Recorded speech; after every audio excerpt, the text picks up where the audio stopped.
Hey there Scapers, my name is Xenivilius and today I'm going to be bringing you a full analysis and review of the Kalphite Rebounder, which is the tier 90 magic defender that has been released into the game. It's been in the game for like 2 weeks now, 2.5 weeks, but I literally just got around to making it and testing it out, and it will be a much more in-depth analysis than the one I did for the Kalphite Defender.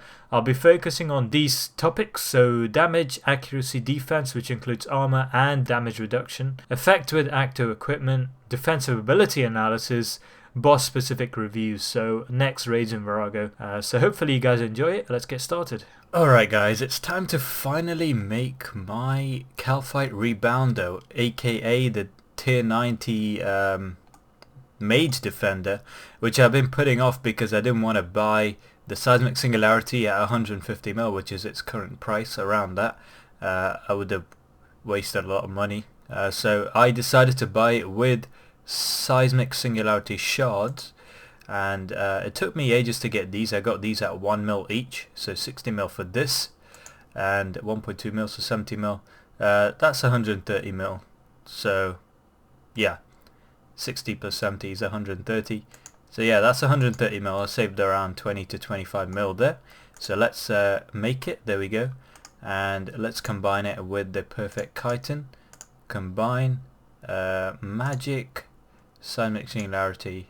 I hope I don't regret this. That looks ugly as hell. What the hell is that? Looks like a Kalphite face on my hand. So guys, now that I've wasted my bank on making this Kalphite Rebounder, which I can never take the Seismic Singularity out of to sell, let's actually check the combat statistics of the Rebounder. Right, so let's start it off with the equivalent. So dual Dragors, well, Dragon Mace and Kalphite Defender. The reason I'm using Dragon Mace and not any other is because the Dragon Mace is fastest, the speed is fastest, but the Longsword and Rapier are only fast, so that will overcomplicate the numbers, but as expected it's got a certain amount of main hand damage, and the offhand damage is 216 for the weapon, which is half of dual Seismics, for example. So the Singularity gives 432. That's obviously not a defender, that is a full-on, you know, offhand weapon. So it gives the defender gives exactly half of what you expect it to give. So basically the defender is a tier 45 offhand weapon, which doubles up as a shield because it gives exactly half the damage of an offhand weapon of the same tier as your main hand weapon. Now there is a problem with the Rebounder, guys, at least in the combat statistics interface, and that is this, right? So you see the Rebounder only has exactly the same offhand damage as the Seismic Singularity. Let's see that again. It's exactly the same, right? It's exactly the same, and that is a big problem because one, it's not true. The Singularity, the Rebounder is not OP. It's not the same as a Singularity. It is half. But two, it's rumored, according to Mr. GW, the RuneScape scientist, that it's actually less than the Kalphite Defender. So the Kalphite Defender gives a 216 weapon damage bonus to the offhand. This should give 216. In reality it's around that, but there is a formula, and through his testing he's found out that the damage from dual Seismic Wand and Kalphite Rebounder is actually less than the damage from dual Kalphite Defender and Dragon Mace, and that is due to some iffy formula used to calculate the offhand damage with the Rebounder, which needs to be fixed. It's actually the same for the Repriser, but it's actually slightly less, so it makes the Rebounder even more useless and even less worth getting than it actually is. Alright then, my friends, so we've discussed damage long and hard. Time to look at the accuracy bonuses. Now, as you all know, hopefully, from my previous Kalphite Defender review video, it's got the exact same special effects as that. So all the defenders have the exact same special effects as each other, and this one is no different. So the Kalphite Rebounder has a passive special effect where it will boost your accuracy by 3% for every single attack. So it actually gives you an accuracy bonus compared to the Seismic Singularity, because the Seismic Singularity's accuracy does not contribute towards your overall accuracy when you're doing ability damage. However, the Kalphite Rebounder that has a 3% accuracy bonus, it's also got a special effect that activates once every 15 times, which gives a 20% accuracy bonus for your next hit, which on average is 1.33%. So overall, on average, the Kalphite Rebounder is 4.33% more accurate than a Seismic Singularity, which is insane. I wouldn't think a defender would be more accurate than a full-on offhand weapon, but there you go, that is the case. And finally we come to the armor rating. Now, as expected, it's got an armor rating of well, you can see 245, which is exactly half of a Merciless Kite Shield, which has an armor rating of 491. So that is expected. What isn't expected is the Merciless Kite Shield has a damage reduction rating of 9%, 10% of its level, so 10% of 90 is 9%, as you expect. What you can't see is the fact that the Rebounder also has a damage reduction rating of 5% on average. So the special effect that activates every 15 attacks is that one, it boosts your accuracy by 20% for your next hit, but also reduces that hit by 50 to 100%. So 1 in 15 chance that it reduces the incoming damage of any hit by 75%. If you average that out over a long period of time, then cumulatively it will give you a damage reduction of 5% per hit if you average it out. So that's actually slightly better than half compared to a Merciless Kite Shield, which is great. So its Kalphite Defender is actually pretty good, as Kalphite Rebounder has the exact same special effect as that, so it shares those characteristics. A lot of people have asked me about how the Achto equipment special effect with the shield works with the Defender. Let me explain what happens. So basically, if you have a full set of Achto, so either full Achto Primeval or whatever, and you are wearing a shield, then your damage is boosted by 50% of the equivalent tiered offhand of the shield. So for example, here I've got Seismic Wand and a tier 90 shield, which is Merciless Kite Shield. Now if I had a full Achto set, it would boost my damage, which you can see here.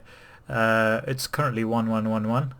That's the sum of my skill bonus and my spell damage bonus, which is air surge, I believe, or water surge.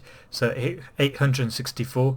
That would be boosted by 50% of an offhand. Now an offhand is a Seismic Singularity, right? A Seismic Singularity has 432 damage altogether. Half of that is 216. So a full Achto set would boost your overall damage rating by 216. But each piece boosts it by 1/5 of that. So it makes up the whole thing. It's not like a set effect. You don't need the whole set. You just need one piece for 20% of that, and then two pieces, and so on. So one piece would be 43.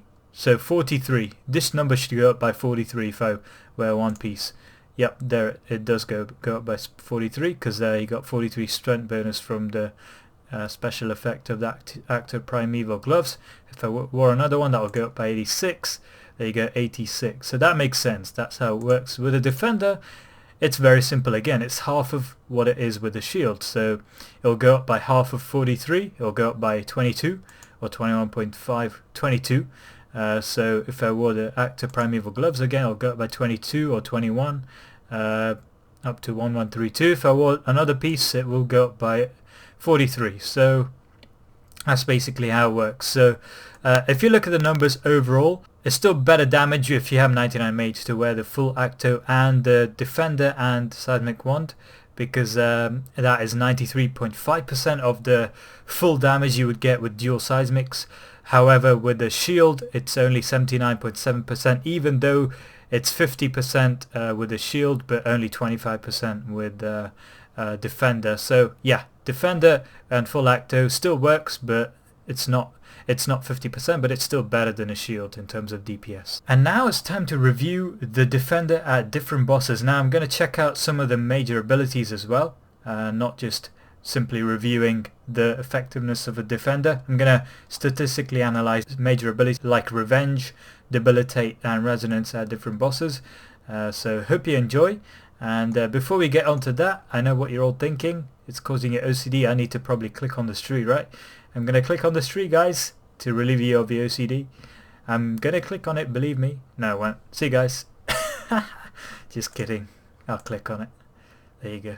Okay, please don't hate me, guys. I knew this was not going to be a good idea when I started it because I had never used Mage at Next before, let alone a defender. So I knew it wasn't a good idea. I'd only ever done ranged only solos, ranged and melee only solos. So yeah, I didn't think it was the best idea. I wanted to get my Sunshine out on the minion and get my adrenaline up on the minion, but because I was maging I couldn't actually do any damage on it, so I kind of screwed up. But anyway, I was trying to do revenge stacking here from the Reaver's attacks. This would probably be better done at KK, to be honest, but I wasn't at KK, and yeah, I failed miserably. I tried to do revenge stacking and get off my thresholds with 10 stacks on me so that I could max out my DPS, but that didn't work out. But generally speaking, at Next, it's pretty good. The defender's pretty good. You do want that increased accuracy, so because Next has such high defense, you want all the accuracy you can get, and it's got more accuracy than a dual seismic combination, so you definitely want to be using the defender for that. But I'm not sure whether it is better damage overall. Plus, I'd rather just use a shield switch just for the ice prisons to barricade them and so on. Not really a guy for defenders here, but it's a matter for debate. And as far as revenge stacking is concerned, here are some statistics. So if you ignore skill, if you ignore your skill boost to your damage and your armor boost and everything else, just look at your main hand and your offhand. Then if you use dual seismics as a benchmark of 100%, and then you use a seismic wand and the rebounder, then it's 83.3%, just 16.6% off that 100%. If you use just the main hand and the shield, then you only get 2/3 of the damage you would if you had dual seismic, so 66.7%. But the way revenge works is it only gives you 5% per stack. With the defender, it gives you 10% per stack with a shield. So overall, if you get 10 stacks with a shield, it's still better damage, better DPS than 10 stacks with a defender. So they kind of screwed it up here. The defender's less DPS than a shield if you have 10 revenge stacks, which means yeah, it's pretty useless with the revenge. I gotta admit, guys, this wasn't one of my brightest moments while doing a Yakamaru kill, but basically I tried to use revenge stacking while north stun pool DPSing, north tanking, whatever you want to call it. It didn't work out too well, first of all, because well, you can't use asphyxiate, so that's not good. And second of all, wearing a shield and a seismic wand is better than wearing a seismic wand and a mage defender because of what I just explained. So yeah, this wasn't one of my best ideas. Plus you want to be using range really if you want to be north pole DPSing. My partner did most of the damage, if not all of it, so it's thanks to him that we got the kill, to be honest. Now the other thing I wanted to try out with this defender was base tanking at raids, both Yakamaru and Beastmaster, but I've only got Yakamaru footage here. The reason I wanted to try it out there was for one ability really, it was for Debilitate. So as you all know, Debilitate lasts longer depending on the tier of the shield you're using. Now a tier 90 defender acts as a tier 45 shield, so it lasts 11.2 seconds, as you can see. It's only slightly less than a tier 90 shield, but it's more accurate, so you have more accuracy if you cast Debilitate with a defender than with any other combination. So you have more accuracy, more chance of Debilitate actually hitting. Yeah, a defender is great for that one ability, but for everything else, not so much. I was getting absolutely wrecked there. But without the Arcane Spirit Shield to reduce my damage by 30%, I was getting wrecked so hard. Now, unless your team is really good and you have like loads of heals and you want to go for max deeps, I would not use a defender to tank raids unless you have a yak as well, because you're going to get wrecked. And this wasn't one of my best days at Yakamaru. Most of my days are bad at Yakamaru, not going to lie, but this was definitely not one of my best days. I just got overpowered and I got wrecked.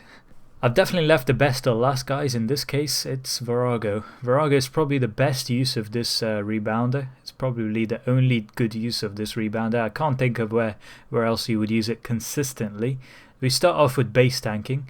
Now, it's not one of my strongest suits, so please do not try to learn anything from my base tanking. I've probably done like 10 kills of base tanking in my entire life, and I hadn't done Vorago in 2 months. That's right, 2 months before this. Maybe 1 or 2 kills in between, but pretty much 2 months before this I hadn't done any Vorago, serious Vorago. And yeah, I was basing with it and it was okay. I mean, it was alright. You had increased accuracy, that was always a bonus, and when you're base tanking you take nowhere near as much damage as if you're bomb tanking. But the fact of the matter is, you're probably going to get away with full on using a shield and switching to seismic singularity when you want to get that DPS out. There's no real need to use the defender, because you're either tanking the hits, right, and then when you're not tanking the hits, when the bomb tank is on it or whatever, when the bomb tank vokes it, then you have to, you're basically a DPS, you don't need to use the defender. So that's the thing I have against using the Kalphite Rebounder when you're base tanking, because you can just switch between an arcane spirit shield and dual seismic, so you don't really need the defender. Now, the same argument could be made about bomb tanking. However, there is something you need to know. We need to analyze resonance here. Now, resonance works differently depending on the tier of the shield again. So with a tier 90 shield, you will heal 95% of the incoming damage, and that will ignore everything, all the effects. Like, it will ignore the fact that spirit shields reduce damage by 30%. So that's good. That's a good thing, and it will heal 95% of the damage. However, with a rebounder, it's only 72.5% of the damage. So that's a big problem. You probably want to bring a merciless kite shield switch just for resonance if you can, because it is a big difference, to be honest. 95% or 72.5%, it can amount to a few, like more than 1k, up to 2k. Okay, maybe 2k is pushing it, but definitely more than 1k damage, a difference between the two if you get a big blue bomb hit. So that's the reason I think you should probably bring a shield switch, merciless kite shield switch, if you want a resonance. However, every single other ability apart from resonance, debilitate and revenge works absolutely fine, and possibly bash, but who uses bash, right? Every single other defensive ability works fine. So barricade you can do with any shield, doesn't really matter. You can even use a wooden shield and barricade for 10 seconds. What else? So you got immortality, that works perfectly fine. Reflect works perfectly fine as well, and it's just a duration of debilitate, the amount of heal you get from resonance, and how much damage you do with revenge. Those are the only 3 things that matter. So overall, I'd say bomb tanking is potentially the best use of the defender if you know what you're doing. Again, I'm pretty rusty, so I wouldn't look at the footage to learn anything from it, but from my experience, yes, bomb tanking is probably the best use of it. If you're doing hard mode and you're seasoned Vorago, I'd definitely go for it. You can do a lot of damage with it. Remember that increased accuracy comes in very, very handy when you're using debilitate as well, and the timing is also pretty good. And once you get good at it, you can probably get to P5 and do a decent amount of deeps with it while being able to use reflect ability. So it's really nice to be able to use barricade in P5. I mean, I died 3 times out of 4 in this trip, but the one trip I did survive. I managed to get through P5, and what you can do is obviously you can barricade and then adren pot, so you'll tank all the blue bombs, you won't get pushed back, but then you can also use threshold abilities while you're barricading, like wild magic and asphyxiate, without any penalty to your damage, because well, you do have a slight penalty, but nowhere near as much of a penalty as if you just use a shield and use asphyxiate and so on. So yeah, it's really good for that. P5, it's great. You can make or break kills with it. It might be good for people learning 4-manning so that you get less pushback, and that is pretty much it. Those are the uses I have found for it. I hope you enjoyed this analysis, guys. Hope you enjoyed every single part of this video. It took me ages to make, absolutely ages to research all this and make it for you guys, so I hope you enjoyed it. Have a great Christmas, and I will see you in the next video.